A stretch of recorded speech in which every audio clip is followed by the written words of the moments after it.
Tinha feito uma proposta para o pastor, para a gente falar um pouco sobre escatologia, mas o pastor me achou melhor a gente falar disso talvez no próximo ano, tá?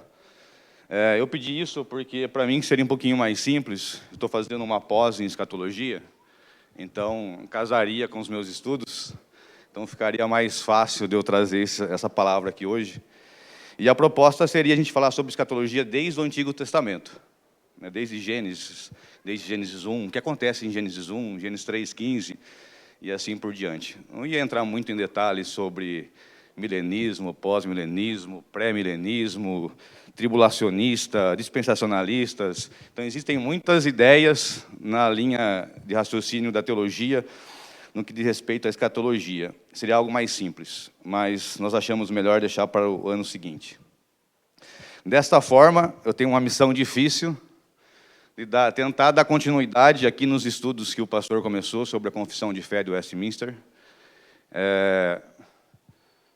Eu não sei se o texto lá vai estar um pouquinho diferente. Eu não sabia que o pastor ia colocar no boletim.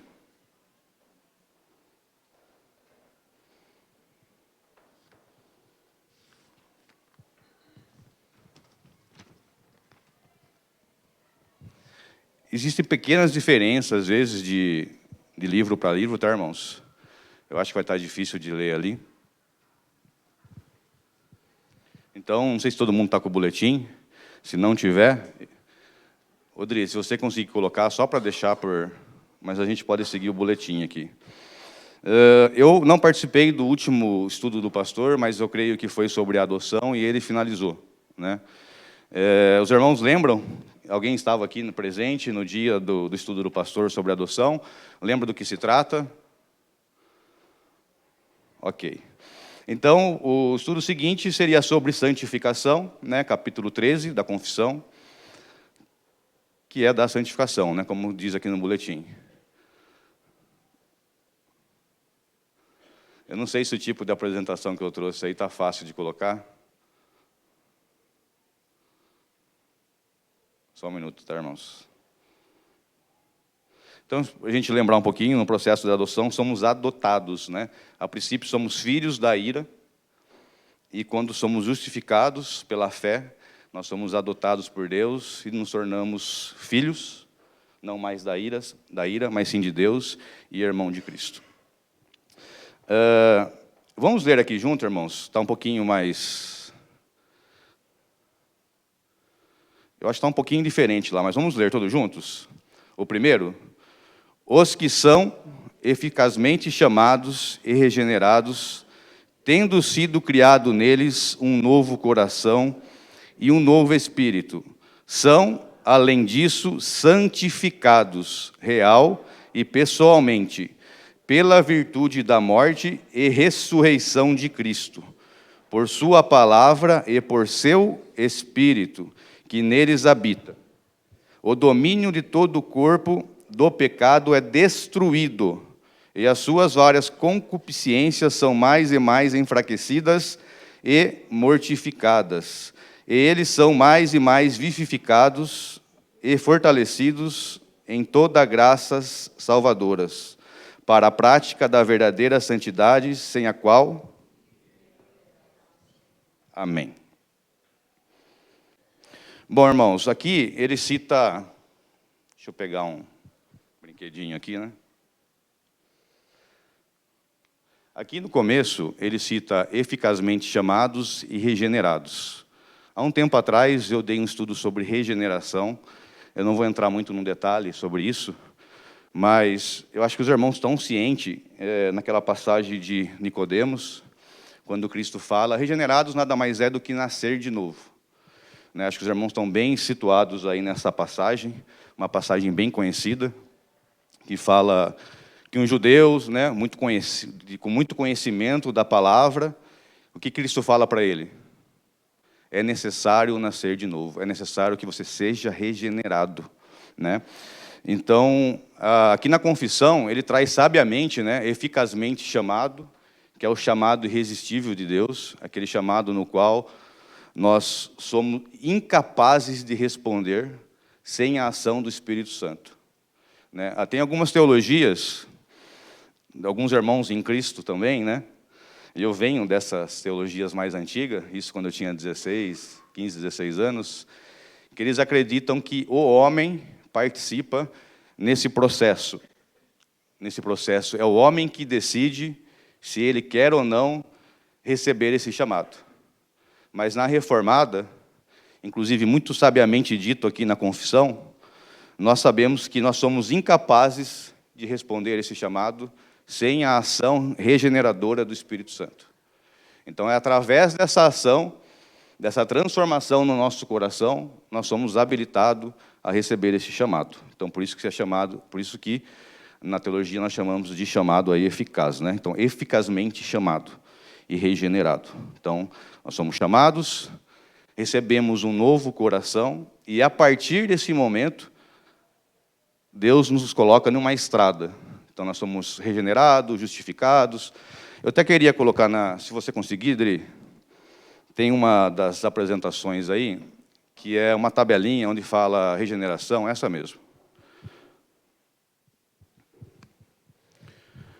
Irmãos, isso aqui, toda vez que eu venho falar sobre algum assunto referente à salvação, eu gosto de propor uma... Eu não digo que é uma ordem necessariamente uma após outra aqui, tá, irmão? Mas na teologia nós chamamos de ordem da salvação. Chamado, regeneração, fé, arrependimento, justificação, adoção, conforme a última aula do pastor. E nós estamos aqui nessa etapa aqui, ó. Então, após a justificação, Deus nos coloca numa estrada. Essa é a estrada da nossa santificação. A partir de agora, nós estamos em um processo. É o processo pelo qual, com a ação do Espírito Santo, nós seremos santificados. Então, eu gosto de colocar essa ordem, de novo, tá, irmãos? Não sinceramente chamo. O tempo, nós não sabemos qual que ele ocorre dentro da gente, tá? Se somos chamados, depois de um tempo somos regenerados, depois de um tempo vem a fé e arrependimento. Pode ser que isso aconteça de uma forma única, né? Nós não sabemos necessariamente como isso dá no cristão, né? A santificação, sim. Após esse primeiro processo, aí nós entramos em um processo de santificação. Tem uma outra tabelinha, Adri. Isso aqui é uma proposta que, a partir lá de Romanos 8:30, John Murray, ou Murray, ele dá aquelas sequências que nós chamamos de ordem da salvação. Essa outra tabela aqui, irmãos, é de um outro teólogo, que nós gostamos muito desse teólogo na questão da escatologia, né? Que é o Anthony Huckman. A princípio é meio similar àquela outra que eu propus aqui anteriormente. Então, regeneração é onde nós temos uma nova vida com Deus. Conversão, na conversão é fé e arrependimento, que ele chama aqui junto. Não se sabe se a fé vem antes do arrependimento, ou se ela vem junto, ou se ela vem depois, tá? Tem um teólogo que chama Thomas Watson. Ele fala assim, eu não sei em que momento isso acontece na vida do cristão. Eu tento entender que a fé vem um pouquinho antes, para que as outras dão sequência. Mas a gente não sabe, na prática, como isso realmente funciona.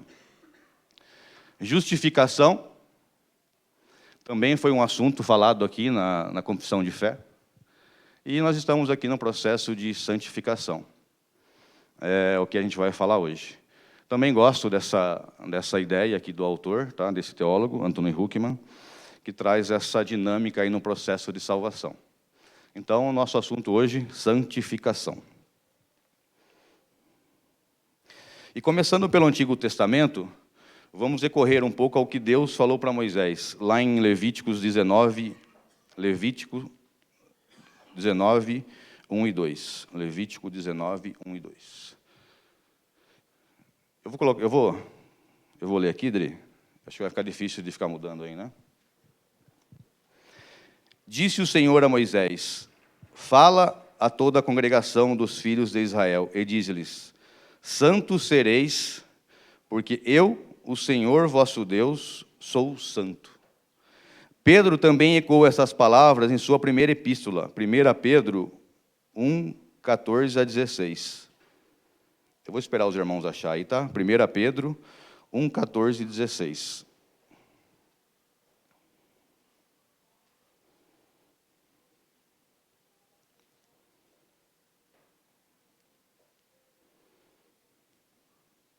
Aqui praticamente Pedro resgata, né, o que Moisés fala ao povo, o que Deus manda Moisés falar ao povo no Antigo Testamento.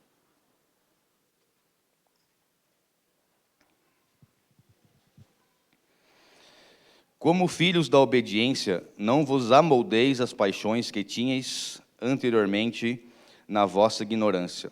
Pelo contrário, segundo é santo aquele que vos chamou, tornai-vos santos também vós mesmos em todo o vosso procedimento, porque está escrito: sede santos, porque eu sou santo. Então, uma vez que o próprio Deus é santo, Ele deseja, Ele estabelece esse padrão para a nossa vida. Ele quer que nós também sejamos santos como Ele é santo. Então, essa obra pelo qual Deus nos torna santos, nós chamamos na teologia de santificação. Até aqui, tudo bem, irmãos? Falamos um pouquinho lá que somos tornados filhos de Deus por adoção. Falamos na outra aula sobre justificação, uma aula anterior, né? E agora nós entramos aqui num processo de entender a questão da santificação. Se eu perguntar para os irmãos assim, ó, o que significa santificação, ou o que seria ser santo? Alguém saberia responder? Tenha vergonha, não, irmãos. O que seria ser santos? Quem tem que ter vergonha sou eu que estou aqui na frente falando. Vocês podem ficar tranquilos aí. O que seria santo? Separado. Ok, isso mesmo, seria separado. Eu vou colocar dois... Odri, se você puder colocar o próximo. É uma definição, tanto... pula mais um, Odri. Isso. Não, André, volta mais um. Volta. Aí, ok. Mais um, André. Eu vou colocar duas definições na teologia, depois eu vou colocar uma definição bíblica, tá? Essa primeira definição que eu gosto muito, mas é isso mesmo, tá, irmão? De certa forma, é sermos separados. Mas a definição que eu gosto bastante é graciosa operação do Espírito Santo, que envolve... Acho que está faltando um pedacinho ali.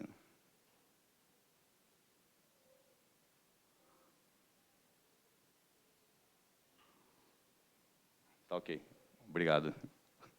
Na próxima vez eu melhoro. Graciosa operação do Espírito Santo, que envolve nossa participação responsável. Isso aqui é importante, tá, irmãos? Apesar de ser uma obra totalmente de Deus, existe uma certa responsabilidade nossa. Então, por isso que eu gosto dessa primeira frase. Pela qual Ele nos livra da poluição do pecado, renova a nossa natureza interna, segundo a imagem de Deus, e habilita-nos a viver de forma a agradá-lo. Eu, particularmente, gosto muito dessa definição. Ela é dada pelo autor, inclusive, irmãos, parte desse estudo, ou a maior parte desse estudo, eu tirei de um livro que chama, um livro de Anthony Huckman, Salvos pela Graça. É um livro aí bastante conhecido no meio reformado, tá? Não só o teólogo, como o livro em si. É um livro muito conhecido. E não só na igreja, assim, sabe? No meio acadêmico também ele é bastante usado. Uma segunda definição, que é um teólogo também muito conhecido, J.I. Packer, ele vai falar assim: quando se aplica a pessoas como os santos de Deus, ou santos, a palavra implica em devoção e assimilação. Devoção no sentido de viver uma vida de serviço para Deus. Então não é só uma questão de ser separado, né? Vou me separar do mundo. Vou viver isolado numa montanha, lá não vou ter problema, lá vou ser santo. Mas vamos ver mais para frente que não é isso. Porque você não consegue fugir de você mesmo. Não tem como. Existe uma natureza pecaminosa dentro de você que você não consegue fugir. Então não é só uma questão de ser separado, ou me separar do mundo. Não é essa a ideia de ser santos. Assimilação, no sentido de imitar, conformar-se e tornar-se como o Deus a quem se serve. É um padrão muito elevado, né, irmãos? Difícil de chegar lá, mas é isso que Deus quer da gente. Então, a partir desse momento que nós somos regenerados, ganhamos um novo coração, uma nova vida, é isso que Deus quer da gente. Ele age por meio do seu Espírito, mas, ao mesmo tempo, Ele nos chama. Existem várias passagens nos chamando para ser igual a Cristo. Até o próprio Paulo, né? Sede os meus imitadores como eu sou de Cristo. Então, existe um chamado também para nós cooperarmos com isso. Mas só conseguimos, isso é bem importante frisar, tá, irmãos? A nossa cooperação não serve para a nossa justificação, né? Aquele conflito que muitos teólogos têm entre Paulo e Tiago, quando eu falo de justificação, eu gosto muito de falar, ao mesmo tempo, sobre as obras que Tiago fala. Então, são dois públicos diferentes, né? O público de Paulo, que eram legalistas, que achavam que as suas obras eram meritórias, né? E Tiago, que está se colocando ao contrário, né? Que já que eu sou salvo, já sou justificado, não preciso fazer mais nada. Então, assim, uma não contradiz a outra, só complementa. Então, quando eu falo de justificação, eu gosto muito de falar sobre as obras citadas lá em Tiago. Pode colocar o próximo, Dri?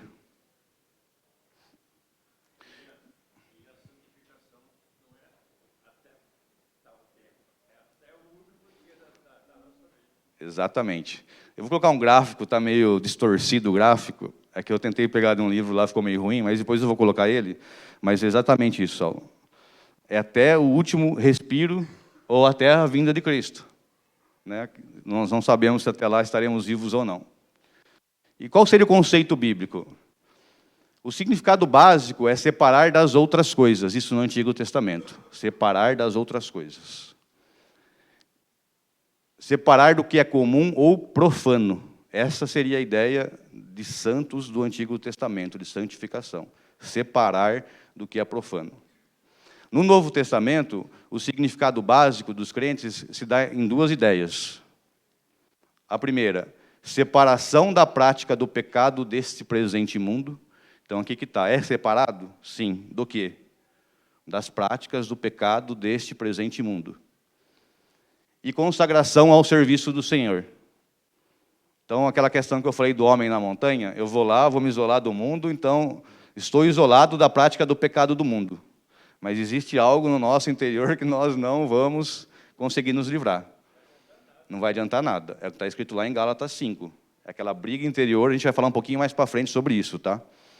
Então, além de me separar da prática do pecado, existe um serviço de consagração ao Senhor. Então, esse é o conceito bíblico de santidade. Separar do pecado e consagrar a nossa vida ao Senhor. Até aqui está ok, irmãos? Alguma dúvida, alguma pergunta? Podem participar, tá? Samuel, eu estou te olhando porque...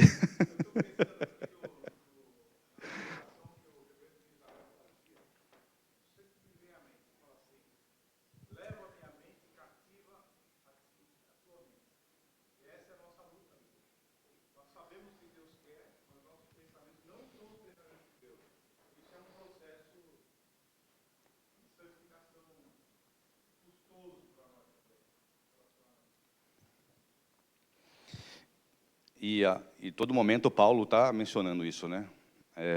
Para que nós tenhamos a mente de Cristo. Eu lembro desse trecho da oração também, e isso faz muito sentido, sabe, Samuel? Leva a minha mente cativa, é isso aí mesmo. Sim?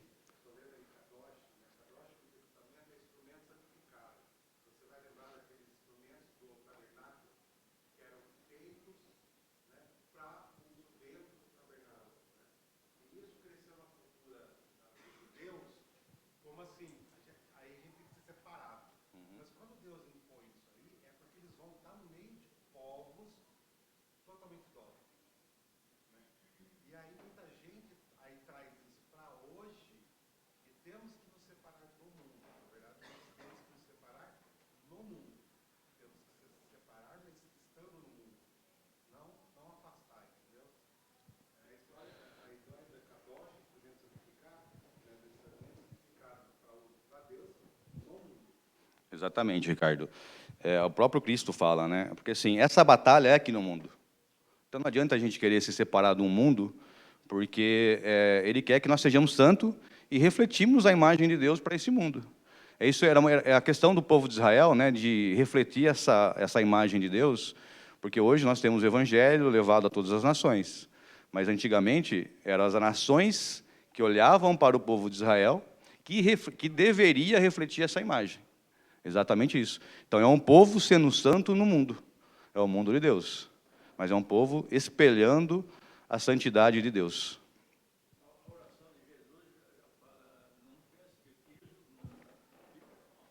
Exatamente. Muito bom. Na confissão de fé, se os irmãos pegarem, ele vai falar também sobre pela virtude da morte e ressurreição de Cristo, por sua palavra e por seu Espírito. Então, o que a Bíblia nos ensina sobre isso? Tá? Na união com Cristo em sua morte e ressurreição. Paulo nos ensina que fomos feitos santos pela união com Cristo, na sua morte e na sua ressurreição. Lá em Romanos 6:1, irmãos, aqui Romanos, eu acho que é interessante a gente ler ele todo, porque ele vai tratar muito dessa questão aí mesmo, de enfrentar o pecado, né, que habita em nós, né? Então, eu vou propor para os irmãos aqui, para a gente ler todo o capítulo 6, são 14 versículos.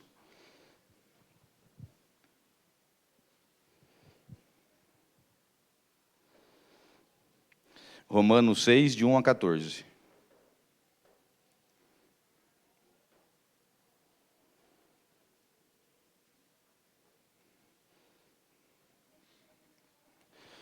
Vou começar lendo. Que diremos, pois? Permaneceremos no pecado para que seja a graça mais abundante? Eu vou abrir uma nota aqui, irmãos, antes da gente seguir. A princípio, Paulo parece que está respondendo àquela questão que eu falei no começo. Não, já que a graça é tão abundante assim, eu vou pecar mais, quanto mais eu peco, mais graça eu tenho. Então parece que alguém... Lembra que assim, o Paulo está escrevendo uma carta, provavelmente para algum problema que aconteceu, ou para alguma pergunta que fizeram. Então, gera um problema no primeiro século. Então, já que a graça é tão abundante assim, eu vou pecar mais. Porque quanto mais eu peco, inclusive isso é presente no nosso meio hoje, tá, irmãos? Algumas igrejas pensam dessa forma. Já que a graça é tão abundante assim, quanto mais eu peco, mais graça eu tenho. Não preciso fazer mais nada, porque Deus já fez tudo. Então, Paulo está tratando já disso no primeiro século. Que diremos, pois? Permaneceremos no pecado para que seja a graça mais abundante? De modo nenhum. Ele já está explicando aqui. De forma alguma. Como viveremos ainda no pecado, nós os que para ele morremos? Ou porventura, ignorais que todos nós que fomos batizados em Cristo Jesus, fomos batizados na sua morte? Fomos, pois, sepultados com ele na morte pelo batismo, para que, como Cristo foi ressuscitado dentre os mortos pela glória do Pai, assim também andemos nós em novidade de vida, uma nova vida, não mais no pecado. Porque se fomos unidos com ele na semelhança da sua morte, certamente o seremos também na semelhança da sua ressurreição. Sabendo isto, que foi crucificado com ele o nosso velho homem, para que o corpo do pecado seja destruído.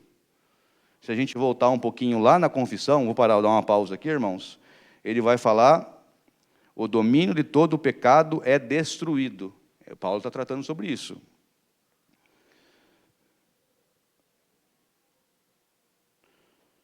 E não sirvamos o pecado como escravos, porquanto quem morreu está justificado do pecado. Ora, se já morremos em Cristo, cremos que também com ele viveremos. Sabedores de que, havendo Cristo ressuscitado dentre os mortos, já não morre, a morte já não tem domínio sobre ele. Pois, quanto a ter morrido, de vez para sempre, morreu para o pecado, mas quanto a viver, vive para Deus.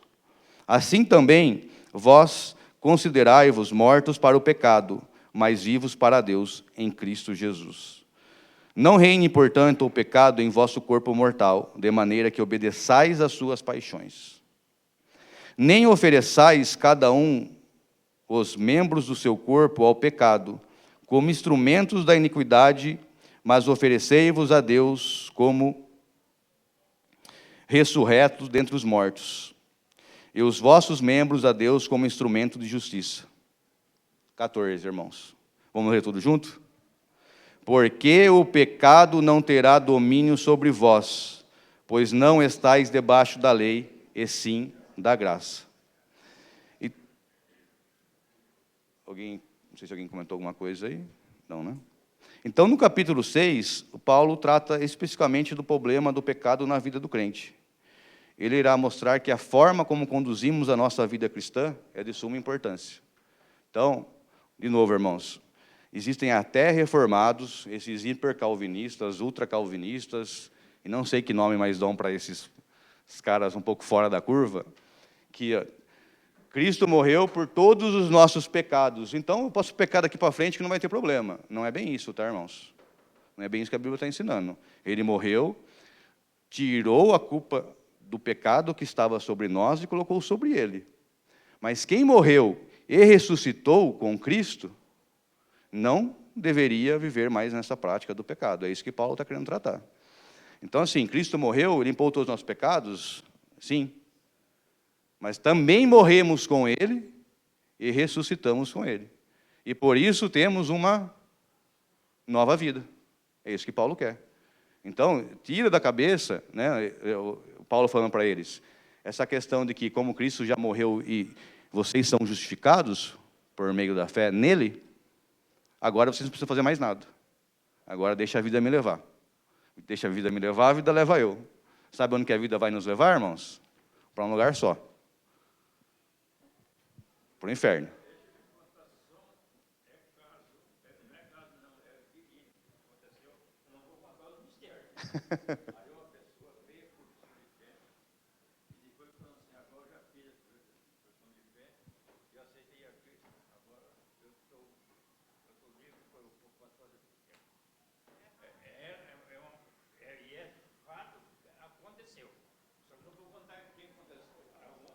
Ah, eu queria saber. Saulo, tem muitos, né? Hã? Tem que contar quem foi. Se ele estiver aqui, não conta, tá?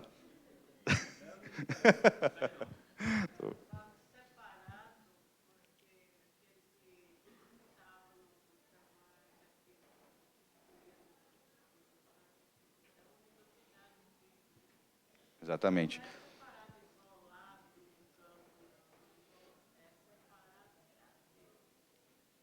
E o que é importante aqui, o Paulo não está querendo ser o santarrão aqui, não. Inclusive, ele se coloca no meio. Nós, que fomos chamados, não vocês. Então, ele não está falando que é uma vida fácil. Ele está se incluindo. É uma luta que todos, inclusive ele, se coloca junto. Você pode ver que quase todo tempo ele fala nós, nós, nós, nós.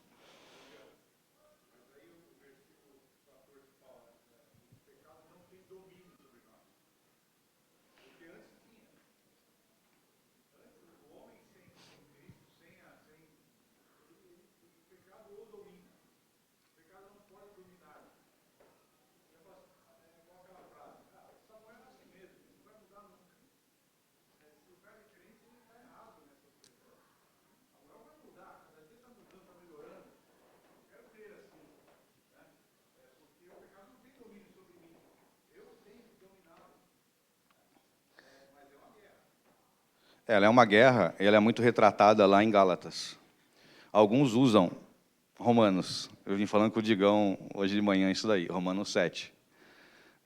Tem que tomar um certo cuidado ali, porque tem muitas coisas em Romanos 7 que envolvem aquela questão de que o bem que eu quero fazer eu não consigo fazer e tal. Eu não gosto de usar Romanos 7 para mostrar essa batalha que tem entre o nosso espírito com o pecado. Eu prefiro Gálatas, tá? Gálatas, para mim, está mais claro que é essa luta mesmo.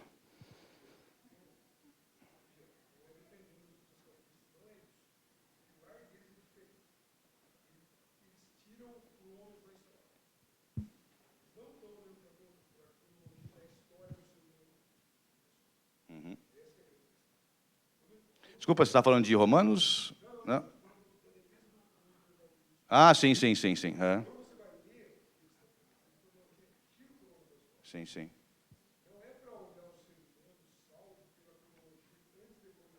Uhum.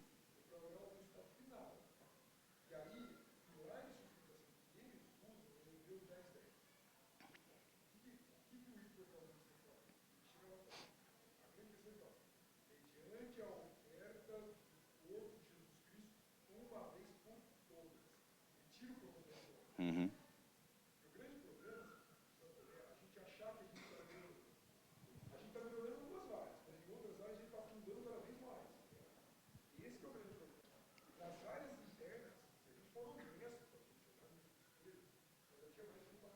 Sim.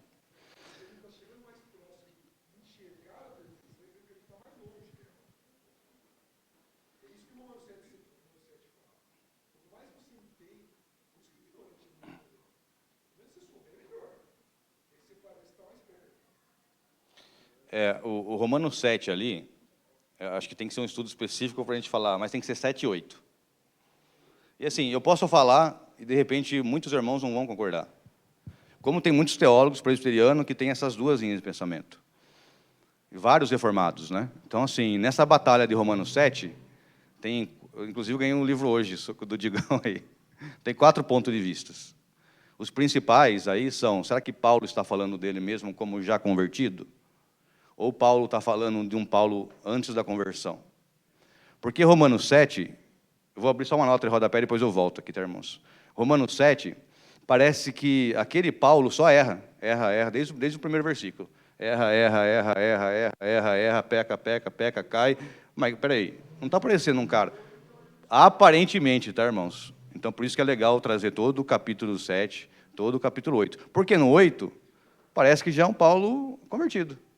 Não, a partir de agora, né, ele chama o 7 lá, mas agora...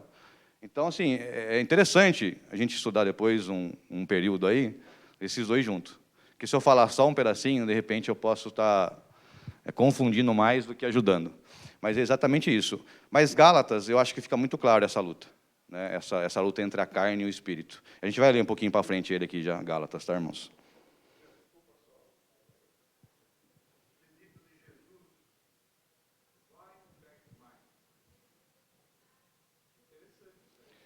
É interessante, mas também João fala que quem não peca é mentiroso, né? Então, assim, é um conflito, né, irmãos? Parece que... Em um sentido, até a teologia reformada, ela entende que a santificação também é definitiva. No outro sentido, por que é definitiva? Porque Deus vai preparar o seu caminho. Então, num primeiro sentido, ela é definitiva. Ela acontece na vida do cristão. Porque o Deus que começou a obra, Ele não vai parar pela metade. Ele não vai largar você no meio do caminho. Ó, vai até onde você conseguir, e aí, se você não conseguir, se vira. Volta para trás. É que nem o peregrino, né? Cada passo que ele dá, chega alguém no caminho dele e desvia. O livro Peregrino. Inclusive, a Karina está lendo lá, falou que está achando fantástico o livro Peregrino. Então, assim, o Deus que começou a obra, Ele vai completar. Então, nesse sentido, nós podemos falar que a santificação também é definitiva, porque Ele vai completar essa obra. Né? Então, mas assim, ao mesmo tempo que ela é definitiva, ela tem um processo de crescimento na graça, na fé, no conhecimento. E é por isso que o próximo passo aqui da confissão, ele vai falar que é por meio da palavra e por meio do Espírito. Porque é um processo, pela palavra e pelo Espírito. Esquece Romanos 8 e 7 aí, irmãos, mas nós podemos falar de uma próxima... Não sei se eu falaria também, porque tem muita divergência. Deixa para o pastor. Deixa para o Célio e para o Natan. Só um exemplo. Nicodemos tem uma linha de pensamento, Hernandes e Lopes tem outra, nesse mesmo capítulo, tá, irmãos? Então, para você ver como que o assunto aí é complexo. Deixa que eles briguem. Então, lá na confissão, se os irmãos repararem, ele vai falar...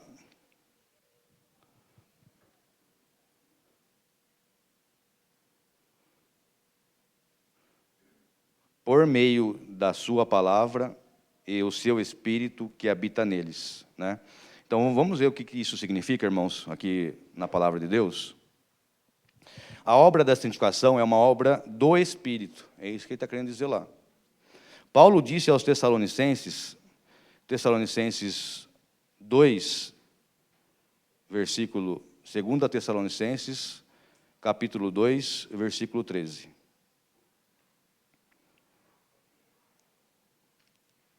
Entretanto, devemos sempre dar graças a Deus por vós, irmãos amados pelo Senhor, porque Deus vos escolheu desde o princípio para a salvação, pela santificação do Espírito. Então, é o Espírito que é o agente nesse processo de santificação. Sem ele, nós não vamos conseguir. Então, por isso que, num sentido, a santificação ela é definitiva, e no outro sentido, o Espírito Santo trabalha no nosso coração, na nossa vida, para que cresçamos nesse processo de santificação. Deixa eu ver se é o momento aqui, irmãos. Depois eu coloco, acho que fica mais. Eu vou colocar um gráfico, e lá representa muito do que a gente falou até agora, tá? Então ele disse, Paulo está dizendo aqui, que o Espírito de Deus que nos une a Cristo é o mesmo Espírito que é o nosso guia e nosso professor. Ele usa qual meio para isso, irmãos? O que nós temos hoje nas mãos? O que nós trouxemos na igreja? É a palavra. Então a palavra é o instrumento, ou o principal instrumento, que o Espírito usa para a nossa santificação. É na palavra que nós temos tudo o que precisamos para o nosso crescimento, para a nossa santificação. Então, por isso que a confissão de fé, sabiamente, e os reformados dão muito valor para a palavra. Não é a palavra do pastor fora da Bíblia, né? Porque algumas... Eu não gosto de ficar citando nomes aqui de igreja, tá, irmãos? Mas é necessário, tá? Nós conhecemos aí o catolicismo, né, romano, que a palavra do Papa tem mais poder do que a palavra.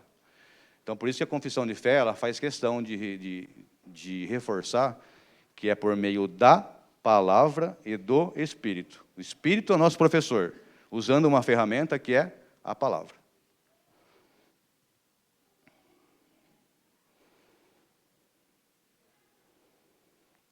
Odri, tem um slide que tem uma curva, é isso, a outra. É isso aqui, irmãos, ó. Então, eu sei que está meio ruim aí, irmãos, se conseguir dar um pequeno zoom, eu retirei essa imagem do livro de Teologia Sistemática do Gruden. Aí eu achei essa imagem, eu tenho o livro, mas o Google hoje ajuda a gente a fazer isso, tá, irmãos? Você tira uma foto e ele já busca essa imagem para você na internet. Então, ela está um pouquinho distorcida, eu tentei dar uma limpada nela. Mas todo esse processo que a gente falou até agora, é mais ou menos isso, irmãos. Aqui na parte de baixo desse gráfico, ó, é o não cristão. Então, o não cristão é o escravo do pecado, é a pessoa não convertida, não regenerada. Aqui ele vive uma vida, deixa a vida me levar. No momento da conversão, da regeneração, da justificação, irmãos, é onde Deus pega e nos tira daquele caminho, né? Estou indo para um lado, Deus muda a nossa disposição, Deus muda a disposição do nosso coração. Então, a partir do momento que somos regenerados, justificados, Deus nos coloca em outra estrada. Então, a partir desse momento aqui, ó, desse ponto do gráfico, a minha vida tem que ser mudada. Você tem que enxergar, olhar para trás e olhar assim, como eu estou hoje? Compara com a sua vida antigamente. Eu estou na mesma estrada ou estou numa estrada diferente? O meu pensamento é o mesmo de Cristo ou o meu pensamento é o meu mesmo e não quero mudar? Se você tem esse pensamento que é o meu mesmo, ou deixa a vida me levar, você não mudou de estágio aqui, tá, irmãos? Então, a partir desse momento que nós chamamos de conversão, nós vamos percorrer um processo. É legal do gráfico que ele faz questão de fazer um zigue-zague aqui, né? O zigue-zague, ó, é um processo. É um processo, não é linear, né? Não é a partir desse momento eu só subo até lá e acabou. É um processo difícil, é um processo de luta, é um processo de batalha, onde o meu espírito luta realmente contra os desejos do meu coração. Então, esse crescimento em santidade, né, que está nessa parte do gráfico em branco aqui, ó, é o processo de santificação, que tá, irmãos? Não pode comparar a minha vida com a sua, nem a sua com a do pastor, nem a do pastor com a de um puritano, e assim por diante. Cada um tem um processo. Podemos comparar com a de Cristo. Podemos comparar com a de Paulo, como Paulo mesmo fala, sejam meus imitadores como eu sou de Cristo. Você pode olhar para o seu irmão e ver assim, seu irmão é meio santo, né? Deixa eu seguir os passos deles aqui, tá? Mas cada um tem uma trajetória aqui, tá? Nem todas são iguais. E dificilmente ela vai ser linear aqui. Uma reta sem problemas no caminho. E aonde a santificação, aí sim, ela é totalmente definitiva. Na morte. A partir da morte, glorificação. Ainda estaremos no estado, tá, irmãos? Estado intermediário, tal, isso é um assunto para a escatologia.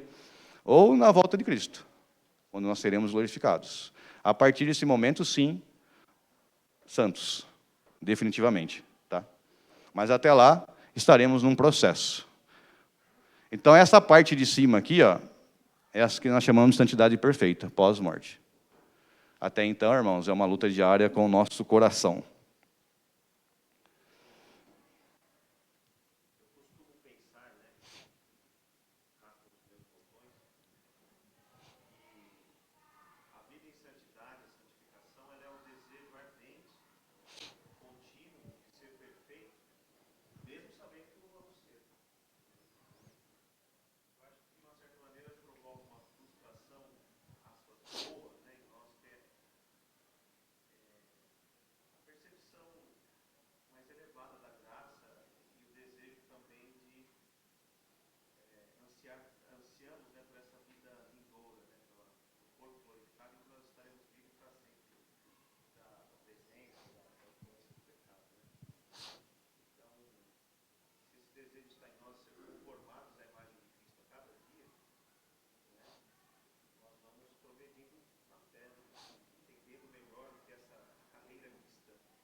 E é isso que Paulo é isso que a Bíblia, né? Mas Paulo nos convoca a fazer, né?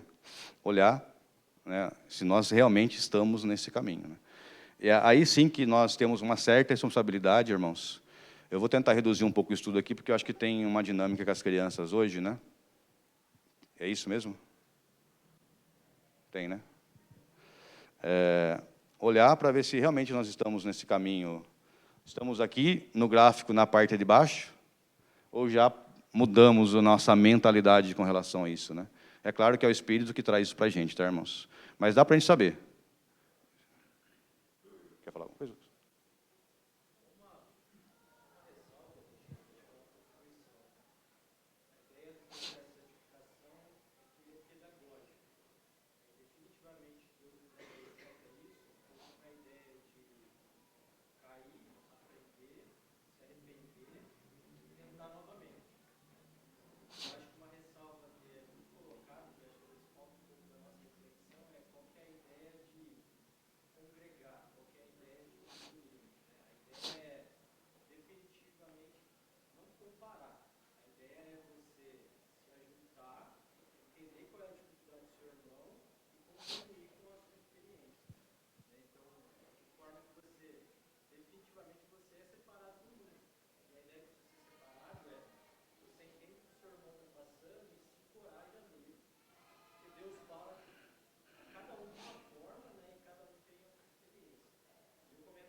Muito bem colocado, obrigado pela participação.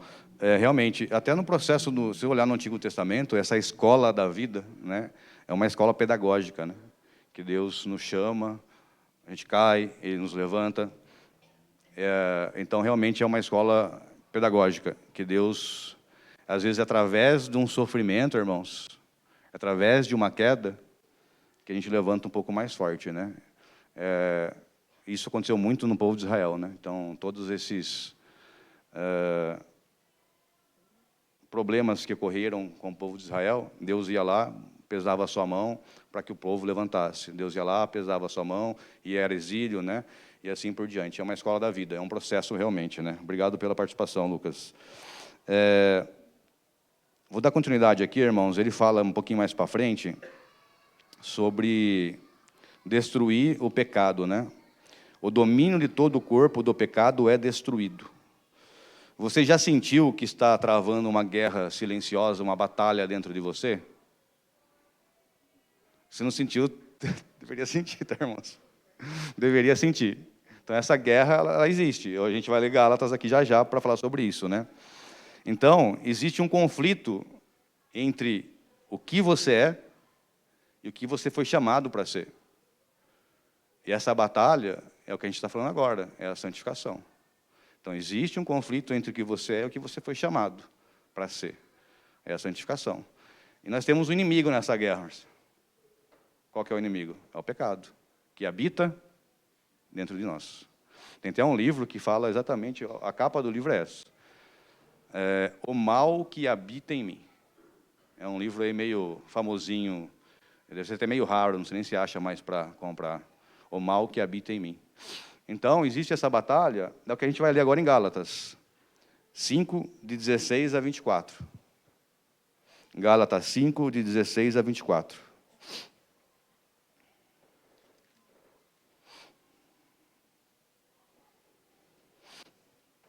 Alguém quer ler, irmãos, para participar? Gálatas 5, 16 a 24.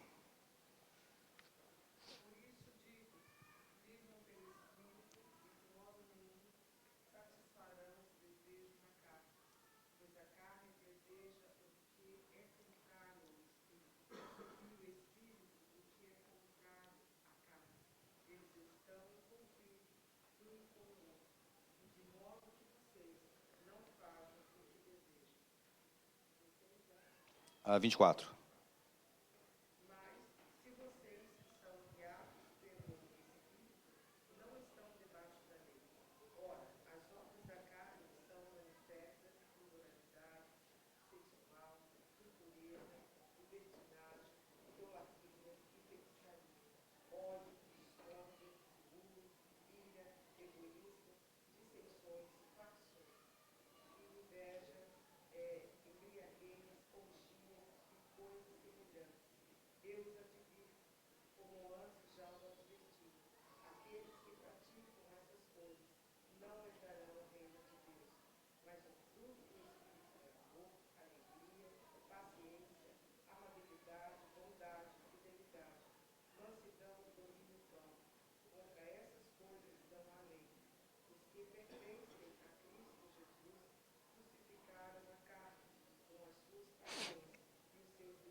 Irmãos, ao 17, vamos dar um destaque aqui. Porque a carne milita contra o espírito, e o espírito contra a carne, porque são opostos entre si, para que não façais o que porventura seja o vosso querer. 24. E os que são de Cristo Jesus crucificam a carne com as suas paixões e concupiscências. Parafraseando John Owen aqui, ele fala: ou você está matando o pecado, ou o pecado está matando você. Não existe neutralidade nessa batalha. A vida cristã não é fácil, mas nós temos paz em Cristo, porque nós sabemos que é um processo em que Deus começou e Ele vai terminar, irmãos. Não é fácil, mas Deus vai concluir essa obra. Irmãos, eu vou para a conclusão aqui, pular uma parte, porque alguns anos atrás, acho que uns 7, 8 anos atrás, eu tive o desejo de dar aula sobre santidade, até um pouquinho mais atrás aí. E tem um clássico na literatura aí da teologia, que é do Riley, J.C. Riley, que chama ou Santidade ou A Santidade, um dos dois aí, tá? Ele é um livro, deve ser umas 400 páginas, mais ou menos, só falando sobre santidade. E eu tinha um desejo grande, porque assim, você vem falando justificação, regeneração, adoção, santificação. Aí, puxa, como que eu vou dar aula? Então, esse livro, assim, dá uma lavada na gente, assim, que faz a gente repensar se realmente a gente está nesse processo. E, assim, não é um processo simples, tá, irmãos? Aqui, assim, ó, temos que tomar um cuidado, tá? Eu vou ler 12 ideias que ele dá de um cristão convertido, de um cristão que está num processo de santificação.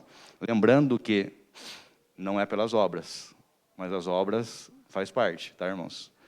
As obras não são meritórias no processo de salvação. Não é isso que ele está querendo dizer, tá? Odri, né, acho que os últimos slides, tem 12 pontos aí que eu quero destacar. Eu resumi, irmãos, porque eles são meio extensos, tá? Então, eu fiz um pequeno resumo, alguns eu deixei inteiro e outros eu resumi. E aqui eu vou concluir o nosso estudo, eu encerro por aqui. Eu gostaria que os irmãos olhassem isso. E, então, há alguns anos atrás, eu li isso e falei, espera aí, eu acho que eu não sou apto para falar sobre santificação. Calvino tem uma frase que fala assim, se você pregar o que você não vive,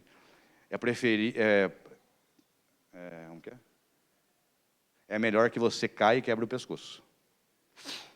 Então, irmãos, há 7, 8 anos atrás, eu li isso, me deparei com esse texto, e falei assim, tem muitos degraus pela frente para mim poder trazer um estudo desse daí, tá? Eu vou ler alguns, de forma bem resumida com os irmãos, a gente encerra daí por aqui, se algum irmão tiver alguma dúvida, a gente pode conversar no final aí também, né?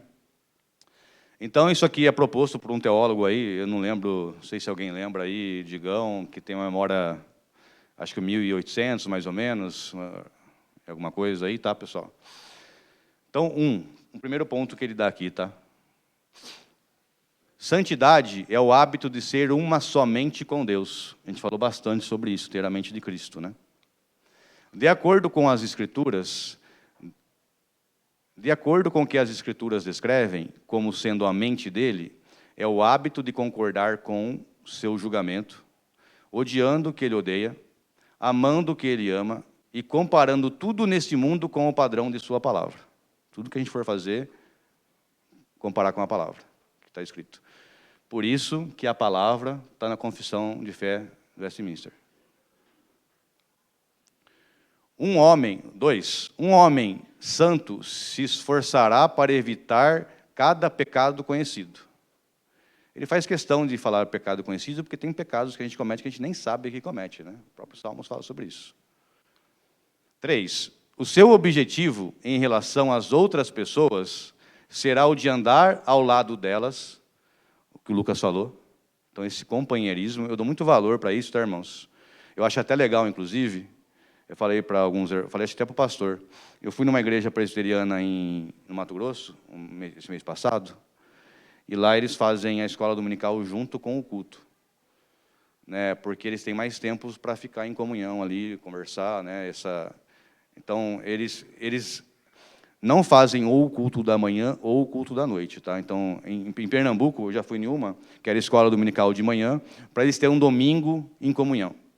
Lá, no Mato Grosso, foi o contrário. Era a escola dominical à noite, para eles terem um momento antes em comunhão, né, para conversar, esse crescimento junto, né, essa consagração entre os irmãos aí. O seu objetivo em relação às outras pessoas será o de andar ao lado delas, perdoá-las, ser generoso, caminhar em amor, ser manso e humilde. 4. Um homem santo buscará mansidão, paciência. Isso aqui acho que era um ponto difícil para mim antigamente, viu, irmãos?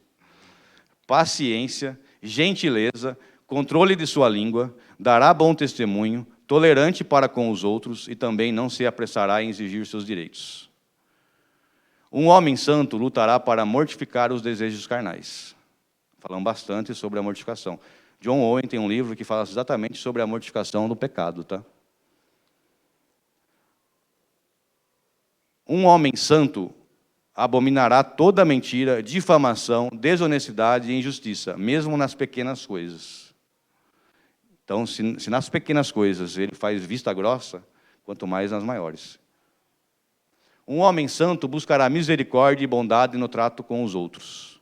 8. Um homem santo tentará evitar todas as coisas que podem levá-lo a se contaminar. 9. Um homem santo buscará o temor de Deus.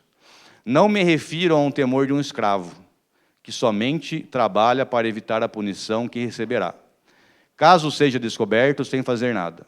Ao contrário, penso no temor de uma criança que deseja viver e se locomover como se estivesse sempre com o seu vigilante pai por perto, porque sabe que ele o ama. Esse aqui, para mim, é um dos melhores que tem aí, tá? Próximo daí.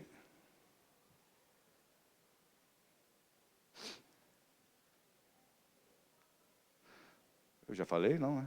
Um homem santo, 10, buscará humildade. Desejará em sua mente simples e caridosa ter os outros em mais autoestima do que a si mesmo. Um homem santo buscará fidelidades em todos os seus deveres e relacionamentos. Pessoas santas devem lutar por ser boas esposas, bons maridos, bons pais, bons filhos, bons patrões, bons empregados, bons vizinhos, bons amigos, bons. Esse é um padrão, né? Por fim, um homem santo encherá a sua mente com coisas espirituais. Tentará se concentrar inteiramente nas coisas do alto, não se apegando às coisas desse mundo. Ele buscará viver como alguém cujos tesouros estão no céu e cuja permanência nessa terra é vista apenas como a de um peregrino que viaja para casa. Sua maior fonte de prazer está na comunhão com Deus, por meio da oração, por meio da leitura da palavra e reunião com o seu povo.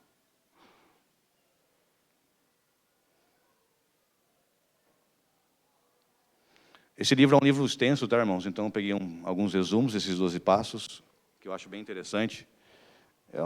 É um guia, né? Será que estamos no caminho certo? É um guia para a gente olhar para trás, como eu era e como eu estou caminhando hoje com Cristo. Os meus desejos é para as coisas de Deus.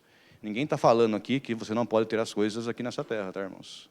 Mas o seu desejo, o seu coração, está aplicado a ter essas coisas aqui na terra, ou está aplicado às coisas de Deus, às coisas espirituais? Envio sim, envio sim. Irmãos, encerro por aqui. Alguém tem alguma pergunta, alguma dúvida? Eu esqueci de citar uma palavra aqui, uma frase que era muito conhecida, né? Que é de Martim Lutero, sobre o batismo. Eu não sei se eu vou lembrar ela exatamente como ela é, né? Mas no batismo, eu achei que o velho homem havia morrido. Mas eu descobri que o miserável sabia nadar. Por isso, eu tenho que bater nesse miserável todos os dias. Tenho que lutar. É uma batalha. Lutar com ele. Mas é só por meio de nossa união com Cristo. Na sua morte e na sua ressurreição. Amém, irmãos? Alguém quer colaborar? Dúvidas? Encerramos por aqui, então. Peraí, tem...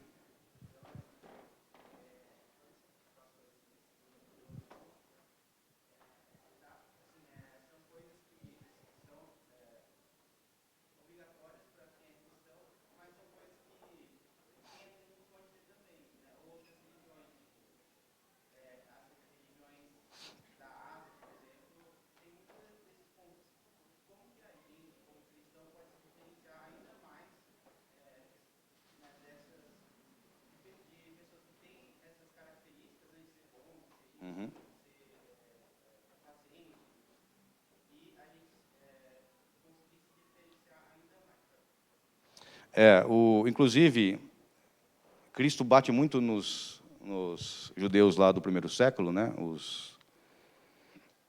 Esqueci o nome. Os fariseus, porque eles tinham esse espelho, né? Essa regra de vida, né?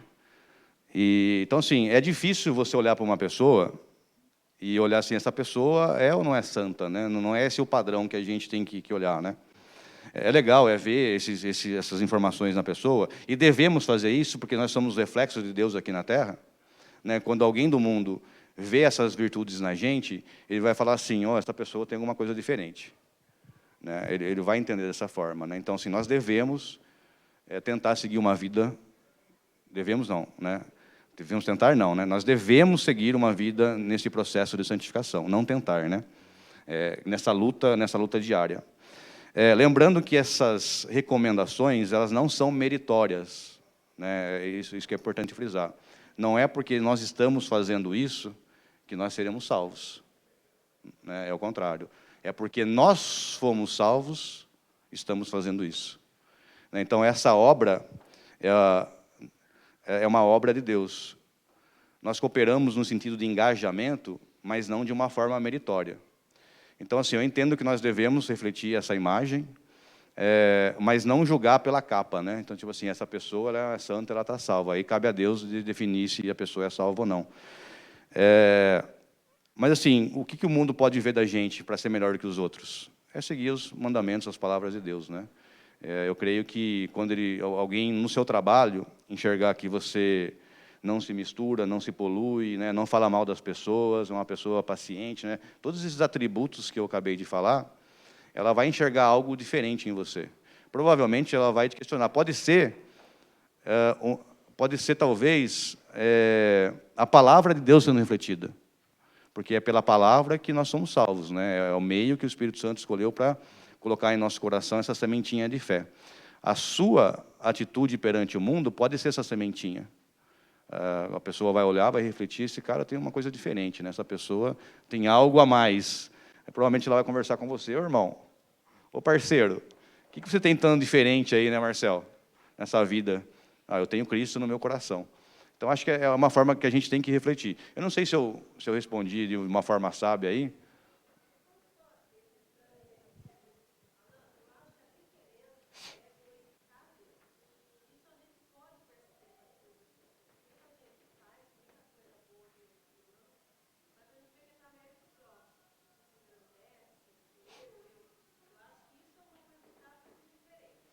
Muito bom.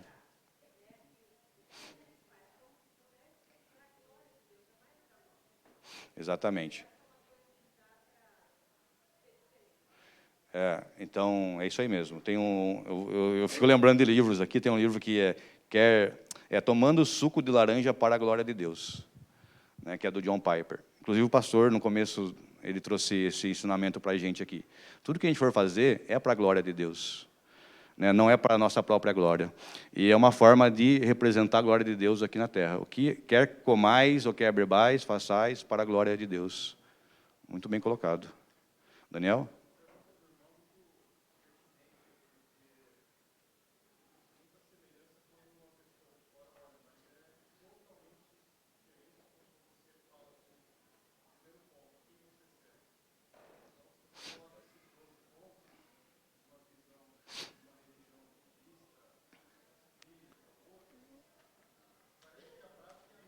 Eles fazem até mais.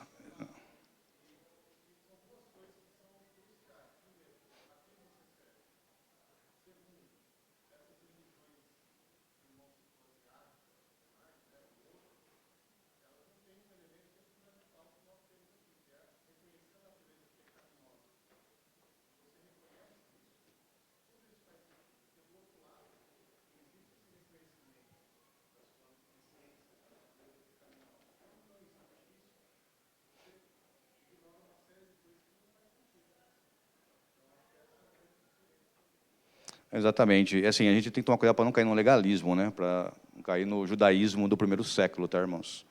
Então, por isso que eu falei que essas características, elas só são possíveis por meio da nossa união com Cristo, né? Então, tudo que a gente for fazer é para a glória de Deus, não para nós. Eu conheço muitas pessoas, irmãos, em outras religiões, que fazem muito mais do que isso. Mas fazem como se fosse uma obra meritória, né? Não faz porque entende que foi renovado, que tem uma nova disposição e que tudo isso é para a glória de Deus. Eles entendem que era para a sua própria glória. Então é algo meritório. Eu faço, eu mereço.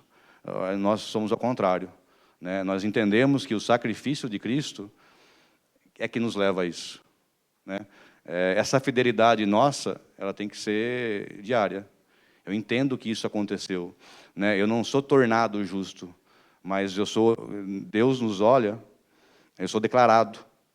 Então nós temos que entender que Cristo cumpriu tudo isso por nós. O que cabe a nós agora? Cabe a nós entendermos isso, e tudo que a gente for fazer aqui é para a glória dele. Exatamente isso. Amém, irmãos? Vai cantar algum hino? Termina? Então está finalizado, irmãos.